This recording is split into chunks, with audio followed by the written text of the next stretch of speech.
Ang cash aid ay tulong pinansyal ng gobyerno para sa mga kapusang kita. Ito ang binigyang diin ng DSWD sa mga benepisyary nito na posibleng gamitin ang nasabing cash aid sa online gambling.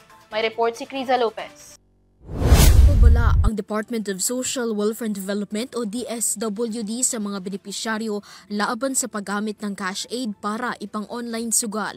Ayon kay Secretary Rex Gatchalian, nagpaalalaan niya sila sa mga program implementers na paalalahanan ang mga benepisyaryo na sa tunay na layunin gamitin ang tulong pinansyal.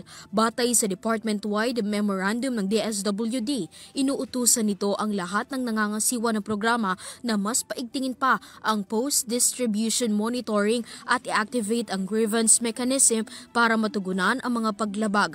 Binigyang diin ni Gatchalian ang layunin ng cash aid ay hindi maaaring gamitin sa kahit saan mang bagay, lalo na ang pagsusugal. Sa ilalim ng utos ni Secretary Gatchalian, maaaring matanggal sa listahan ang mapatutunayang ginamit sa maling paraan o sa pagsusugal ang tulong pinansyal. Para sa EuroTV News, Criza Lopez, sumasaludo sa bawat Pilipino.